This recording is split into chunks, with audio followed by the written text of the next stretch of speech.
मुस्कुराते रहना है। मुस्कुराती हो कि नहीं सासू के सामने? उसने कहा अभी तक तो नहीं मुस्कुराया। अच्छा, तो अब जाते ही पहली मुस्कुराहट सासू को देनी है।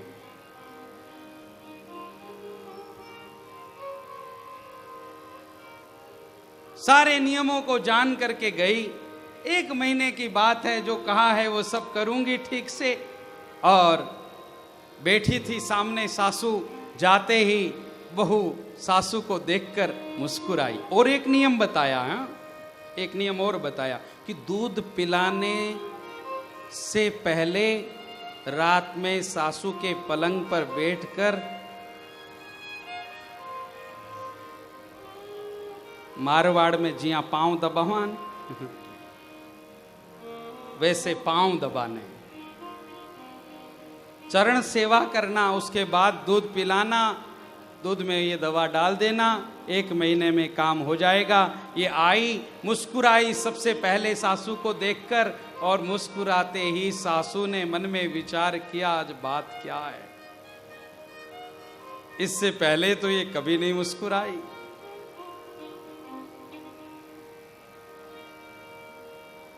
दूसरे दिन सासू से पहले ही उठ गई, सारा काम कर लिया। सासू जब गरम पानी के लिए रसोई में गई, गरम पानी करने लगी, इसने कहा आप चुपचाप बैठ जाइए, आपको कुछ नहीं करना है, सब मैं करूंगी, मैं करूंगी। सासू ने कहा इसको कौन गुरु मिल गया है, कोई कथा में गई क्या ये? तो इतना परिवर्तन 1 दिन में। स्नान हो गया, कपड़े ला करके दे दिए। पूजा करने के लिए जब वो गई सूर्य को अर्घ देने के लिए, तो ये जल लेकर के आई, स्वयं हाथ में दे रही है, लो जल चढ़ाओ, सूर्य नारायण को अर्घ दो। सारे काम कर रही है। और उसके बाद रात में जब सासू सोती है तो एकदम आराम से, जैसे एक बेटी अपनी माँ की सेवा करती है, वैसे वो बैठकर चरणों की सेवा कर रही है और दूध पिलाकर सुला देती है। ऐसा उसने 3 दिन किया, और 3 दिन में इन दोनों का इतना प्रेम हो गया, न तो सासू इसे कुछ बोलती है, ये न सासू को कुछ बोलती है। 3 दिन दवा तो दे चुकी थी, दौड़ करके गई वैद्यराज के पास और कहा महाराज कोई एक ऐसी दवा हमें बताओ अब कि जन्म जन्मों तक हमें ऐसी ही सासू मिले, इस सासू से हमारा कभी भी रिश्ता खराब न हो। सेवा धर्म से मनुष्य सब कुछ प्राप्त कर सकता है, और सेवा करना जितना एक स्त्री जानती है, एक बहन जानती है, एक मां जानती है, उतना दूसरा कोई नहीं जानता।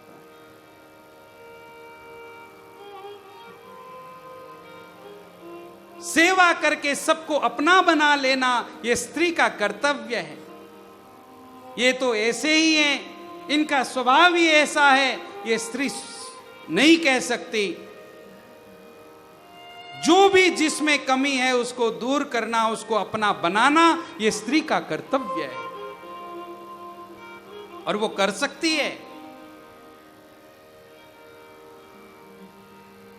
दिव्य सेवा करके अपने पति को अपना बना लिया।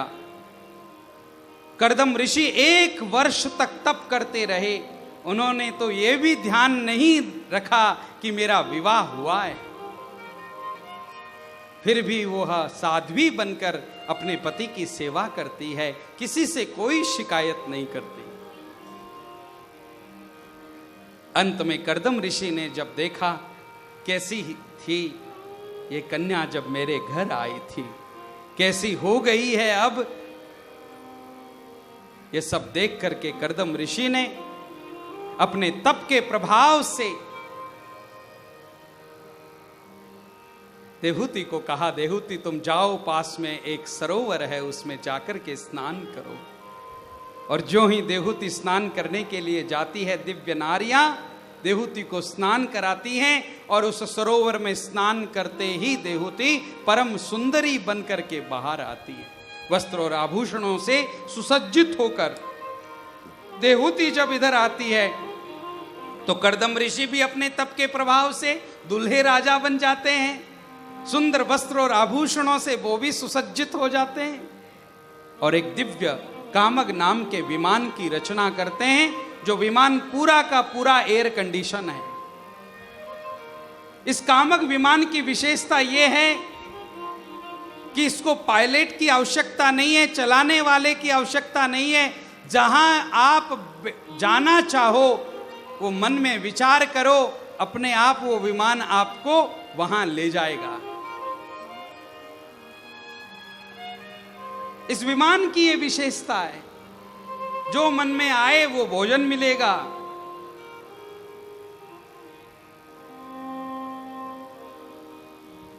ऐसा दिव्य विमान सारी पृथ्वी की परिक्रमा कर्दम और देहूति ने मिलकर के की। इस पावन गृहस्थाश्रम में देहूति और कर्दम ऋषि के 9 कन्याएं हुई। इन 9 कन्याओं को देख करके कर्दम ऋषि ने कहा, देहूति, मैंने तुम्हें कहा था कि संतान होते ही मैं गृहस्थाश्रम का त्याग कर दूंगा। मैं अब वानप्रस्थ का स्वीकार करना चाहता हूं। देहूति ने कहा, नहीं प्रभु, आपने मुझे संतान का नहीं पुत्र का कहा था। जब तक पुत्र होता नहीं तब तक गृहस्थाश्रम पूर्ण होता नहीं। ये बात ध्यान रखना। आजकल जो प्रथा चली है, छोरी हो या छोरा हो, है तो एक ही, बिल्कुल कोई भेद नहीं है। पुत्र और पुत्री में कोई भेद नहीं है, लेकिन हमारे वंश को आगे बढ़ाने वाला पुत्र ही है मेरे भाई बहन। एक पुत्र अवश्य होना ही चाहिए।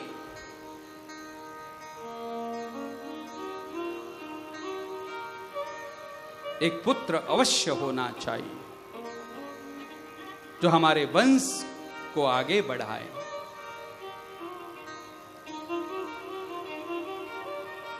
श्री सुखदेव महामुनि वर्णन करते हैं, राजन, देहूति ने कहा, पुत्र जब तक होगा नहीं तब तक आप नहीं जा सकते। वहां पर ऋषि आ जाते हैं। आकर के ऋषि समझाते हैं। ब्रह्मा जी आ जाते हैं अपने 9 पुत्रों को लेकर, और 9 पुत्र ब्रह्मा जी के, देहूति और कर्दम ऋषि की 9 कन्याएं, इनका मंगल विवाह वहां पर संपन्न होता है। ब्रह्मा जी के 10 पुत्र हैं, उसमें एक नारद हैं।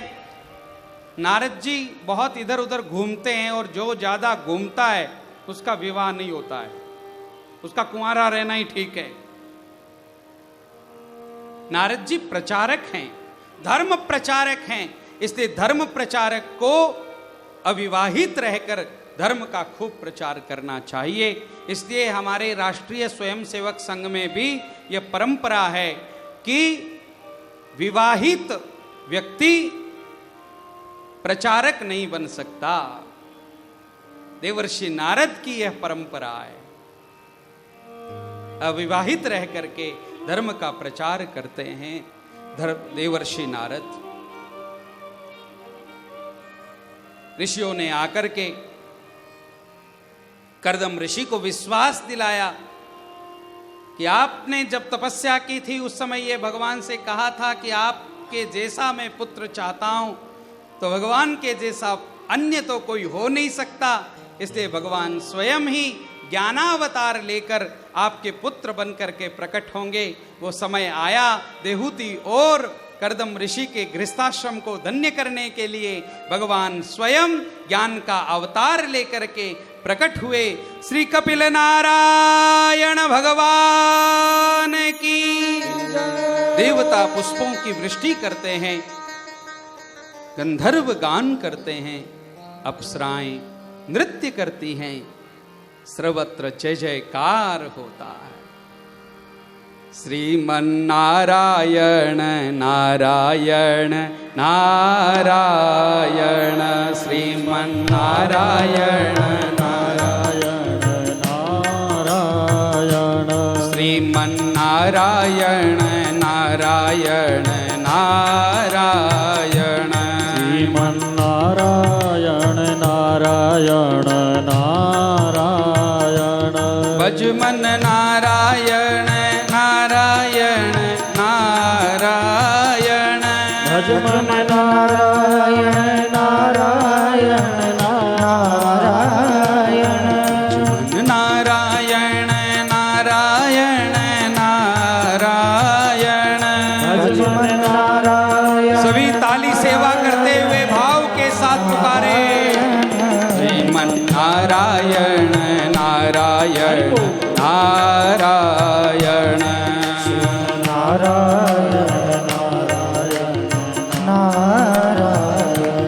कपिल नारायण नारायण नारायण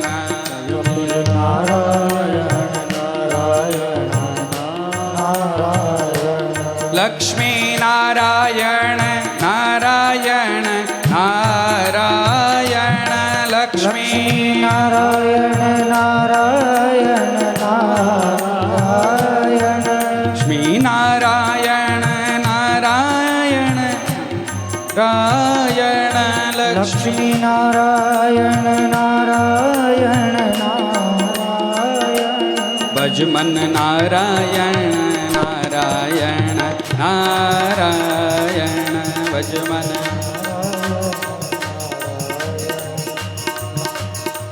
देखो एक संत ने बताया कथा में कि जो कोई भी कथा में आकर भजन के समय में ताली बजाता है उसके सारे के सारे पाप नष्ट हो जाते हैं। तो किसी इचल करंजी वाले ने आकर के पूछ लिया पाप निकल जाते हैं मतलब कहाँ? तो संत ने कहा जो ताली नहीं बजा रहा है उसके माथे पर आकर बैठ जाते हैं। इसलिए सत्संग में जाएं, कथा में जाएं, भजन में जाएं, ताली अवश्य बजाएं।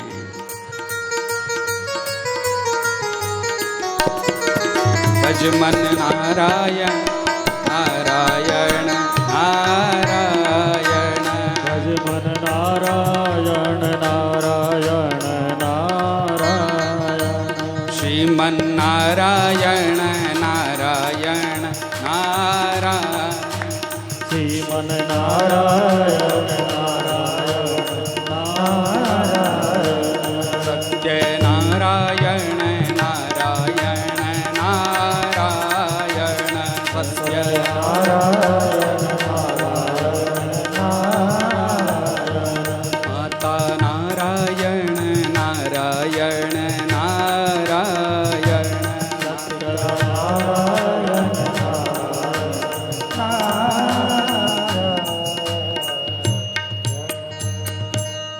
कपिल नारायण भगवान की। कपिल नारायण भगवान के चरणों में आकर के कर्दम ऋषि ने प्रणाम किया।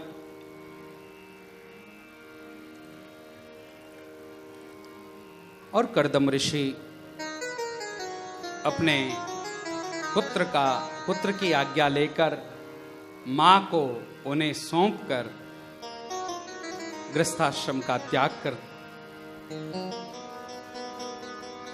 वानप्रस्थ और वानप्रस्थ के बाद संन्यास आश्रम का स्वीकार करते हैं।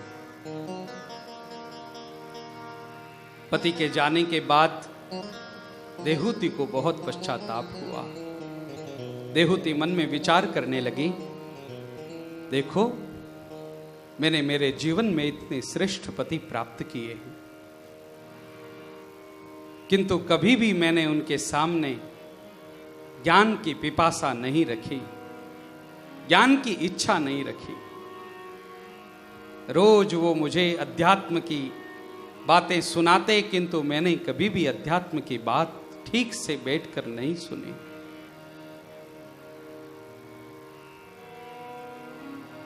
पश्चाताप समस्त पापों का विनाश करता है मेरे भाई बहन। यह मनुष्य का स्वभाव है कि जब तक उसके पास कोई वस्तु रहती है तब तक उसकी मान्यता उसके दिमाग में ठीक से बैठती नहीं है। जब तक आंखें काम करती हैं तब तक हमने आंखों की कीमत नहीं समझी। जब आंखों पर चश्मा लग गया तो हमने उस चश्मे को बड़ा संभाल करके रखा।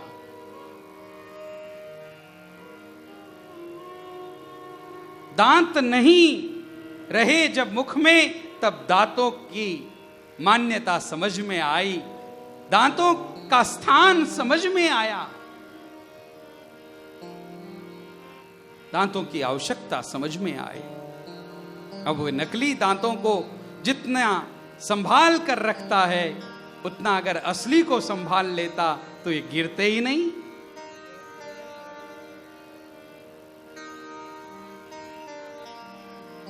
मूल वस्तु का संभालो मेरे भाई बहन।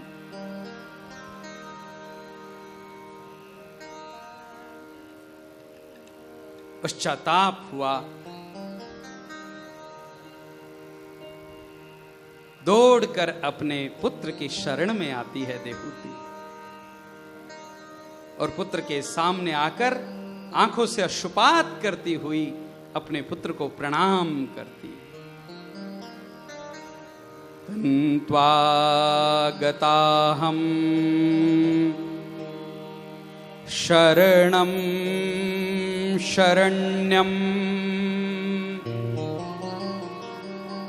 स्वभृत्य संसार तरो कुठारम् जिज्ञासयाहं प्रकृते पुरुषस्य नमामि सद्धर्म विदां वरिष्ठम्।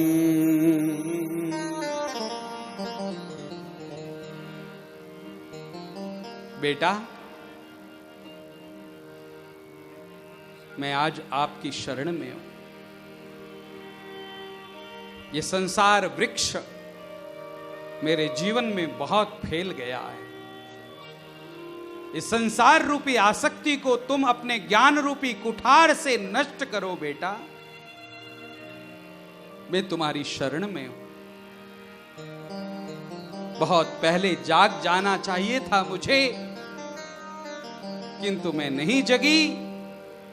अब तुम मेरा उद्धार करो।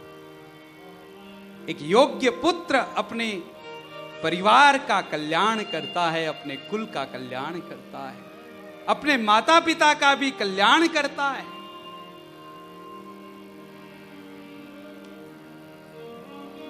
मां की बात सुनकर कपिल नारायण भगवान मां को मंगल उपदेश प्रदान करते।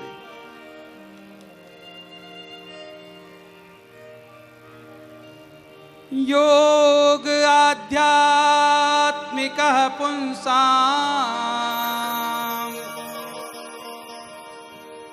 मतो निःश्रेयसाय मे अत्यन्तो परतिर्यत्र दुःखस्य च सुखस्य च।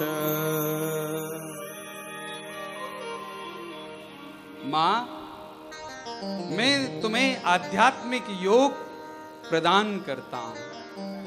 इस अध्यात्म के जीवन में आने से क्या मिलेगा? बोले दुख और सुख, इन दोनों से हम ऊपर उठ जाएंगे, परमानंद की प्राप्ति कर लेंगे। न हमें सुख परेशान करेगा, न हमें दुख परेशान करेगा। सुख भी परेशान करता है, सुख शांति नहीं देता। हमारी कामना शांति की है। हम शांति चाहते हैं, सुख नहीं चाहते। और वो शांति आपको अध्यात्म में ही मिलेगी।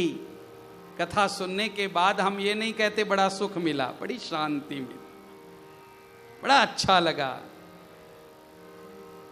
हमारी कामना शांति है, और वो शांति हमें कहां से मिलेगी? बोले सत्संग से मिलेगी, अध्यात्म से मिलेगी।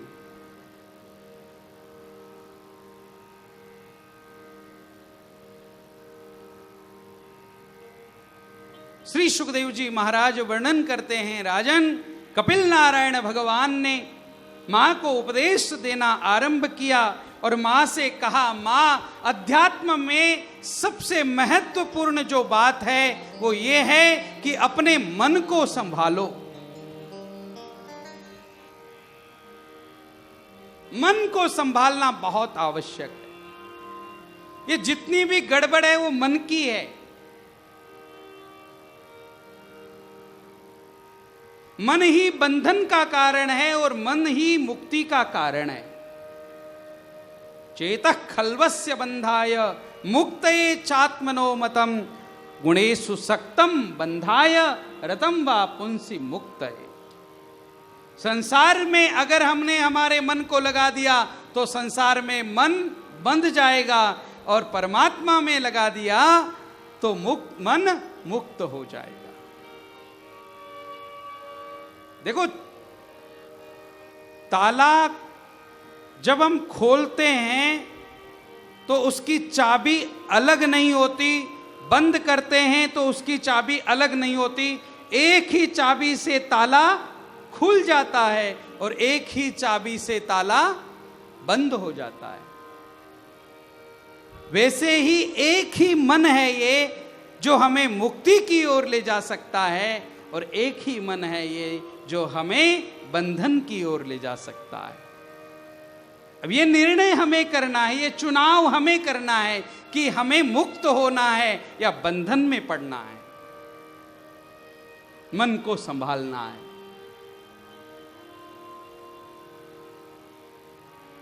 इसको संसार में फंसाना नहीं है। संसार में जब मन फंस जाता है तो उसका नाम आसक्ति हो जाता है। एक बार पूज्य श्री अवधेशानंद जी महाराज को मैं सुन रहा था, तो उन्होंने आसक्ति का बहुत सुंदर अर्थ दिया।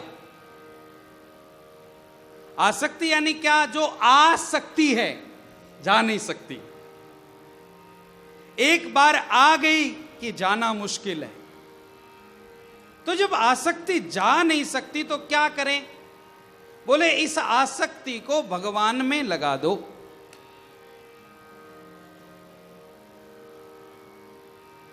गोस्वामी तुलसीदास जी महाराज ने कहा,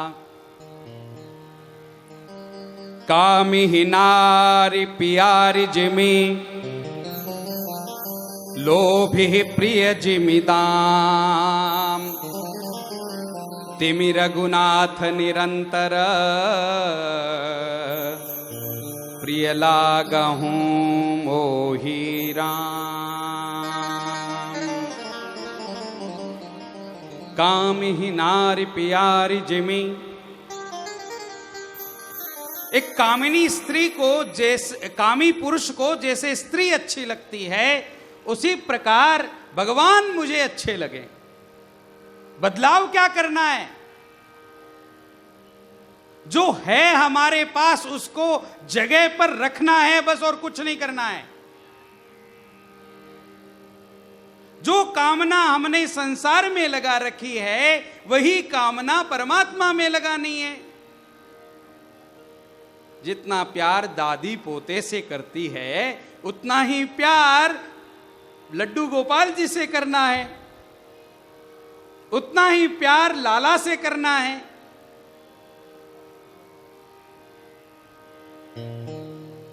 पोते ने कुछ नहीं खाया तो दादी सबसे ज्यादा परेशान होती है।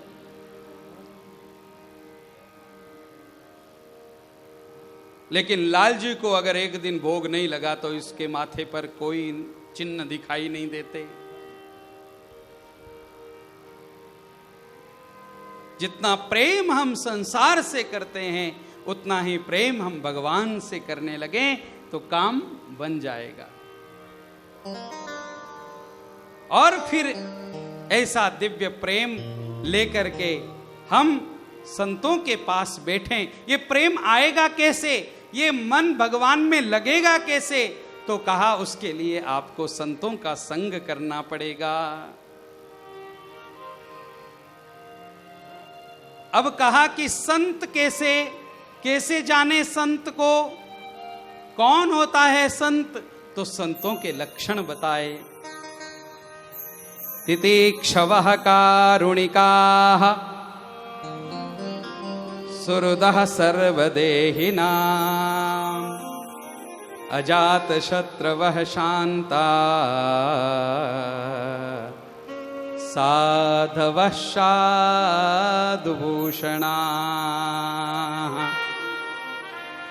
मयि अनन्येन भावेन भक्तिं कुर्वन्ति ये दृढाम् मत्कृते त्यक्तस्वजनबान्धवाः मदाश्रया कथामृष्टा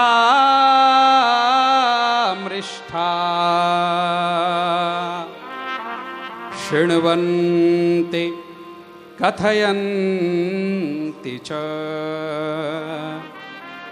तपन्ति विविधास्तापा नैतान् मद्गतचेतसः।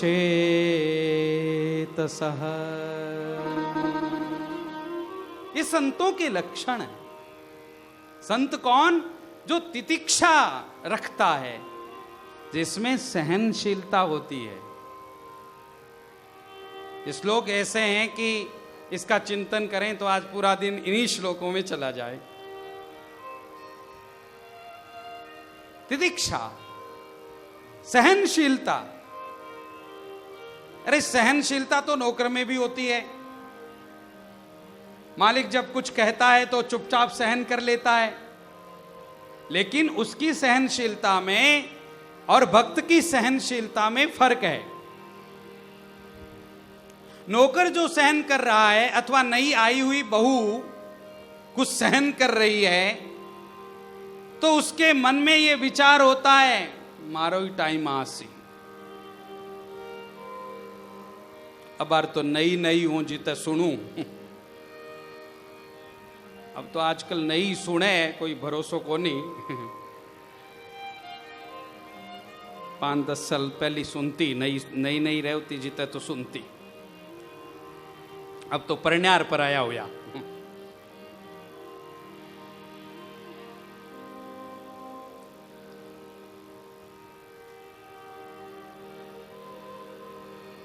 नौकर भी मालिक की बात सुनता है, लेकिन मन ही मन गाली देता है। पगार दे रहा है ना, सुनाएगा ही।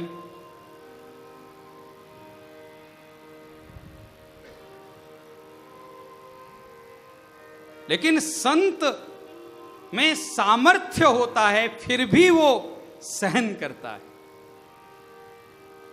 सामर्थ्य होने पर भी जो सहन करे वो तितिक्षा है। आज हम सब लोग ज्ञानेश्वर महाराज को इतना मानते हैं। ज्ञानेश्वर महाराज को पंढरपुर लेकर के जाते हैं।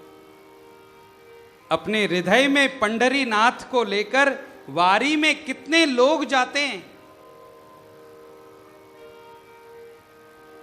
महाराष्ट्र की इस वारी का जिसने दर्शन नहीं किया, उसकी आंखें बेकार हैं।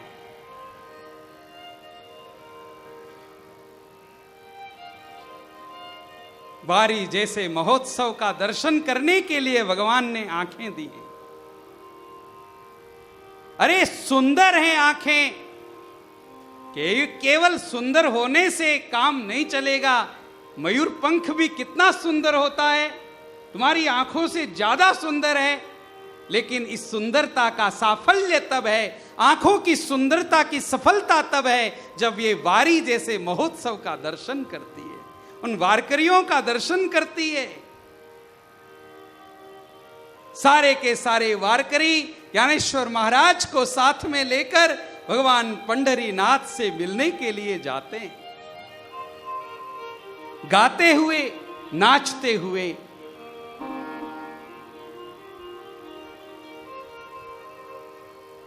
पुष्पों की बौछार करते हुए सारे के सारे वारकरी चलते हैं।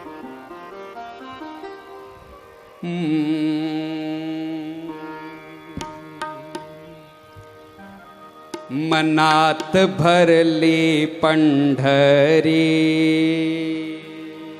मनात भरली पंढरी, जाई न म्हणते माहेरी, जाई न म्हणते माहेरी।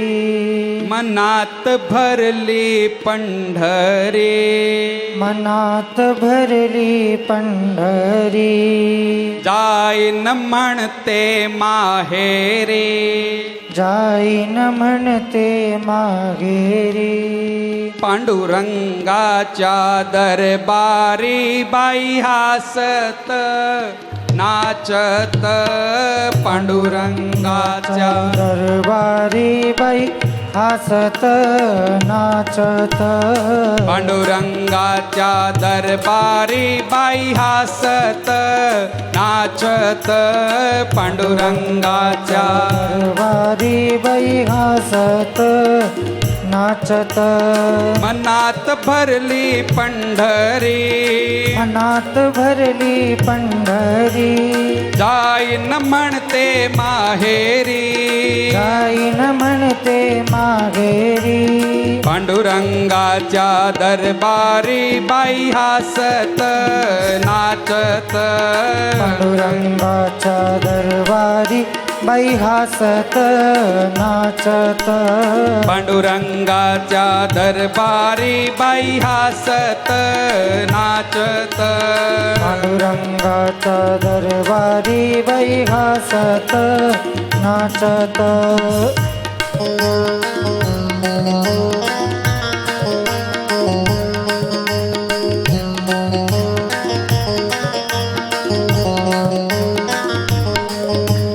पांडुरंगाच्या दरबारी बाई हासत नाचत, पांडुरंगाच्या दरबारी बाई हासत नाचत।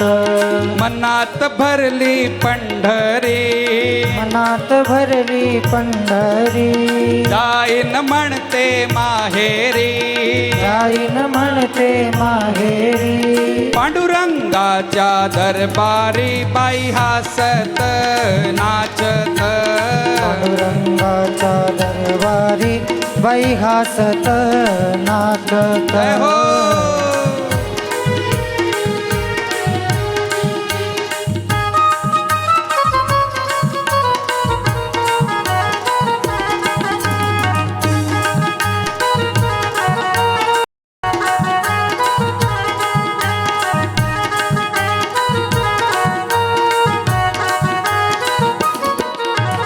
किती करावे कौतुक, किती करावे कौतुक, भक्ति भाव हे सुरेख, भक्त भाव हे सुरेख। वाटेत जमले सोयरीक बाई हासत नाचत, वाटेत जमले सोयरीक बाई हासत नाचत, वाटेत जमले सोयरीक बाई हासत नाचत, वाटेत जमले सोयरीक बाई हासत नाचत।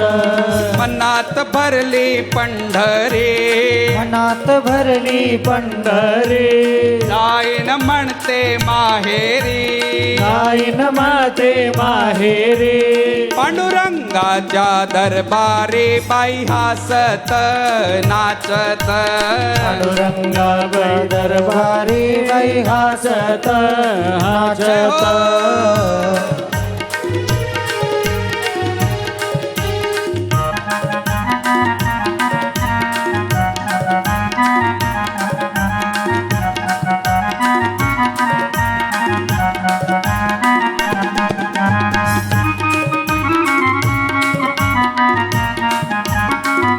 पंढरीनाथ भगवान की जय हो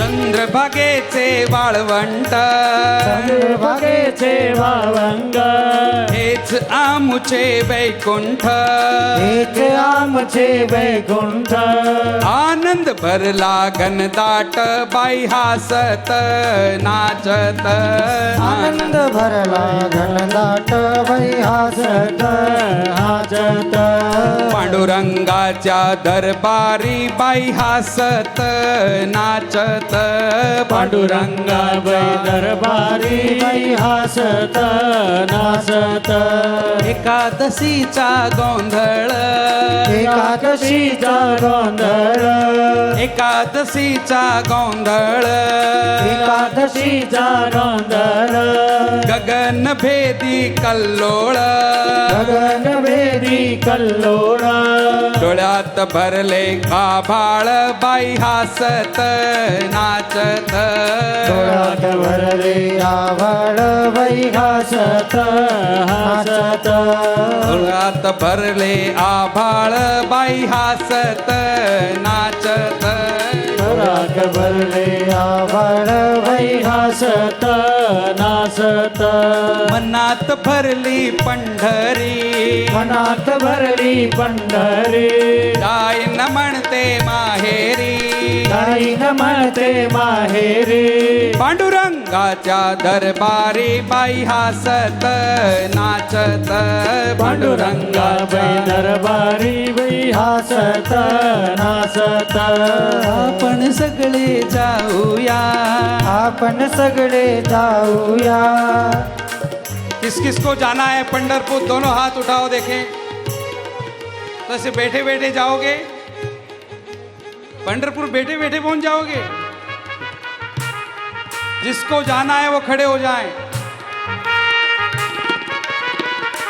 नहीं जाना आपको बैठे रहो फिर आपण सगळे जाऊया आपण सगळे जाऊया आपण सगळे जाऊया आपण सगळे जाऊया गोपालपूर पाहूया गोपालपूर पाहूया हरीच्या लाह्या खाऊया बाई हासत नाचत हरीच्या लाह्या खाऊया बाई हासत नाचत पांडुरंगाच्या दरबारी बाई हासत नाचत पांडुरंगा बाई दरबारी बाई हासत हासत एकच शेवटी दर्शन एकच शिव दर्शन एकच शेवटी दर्शन एकच शिवटी दर्शन एकच शेवटी दर्शन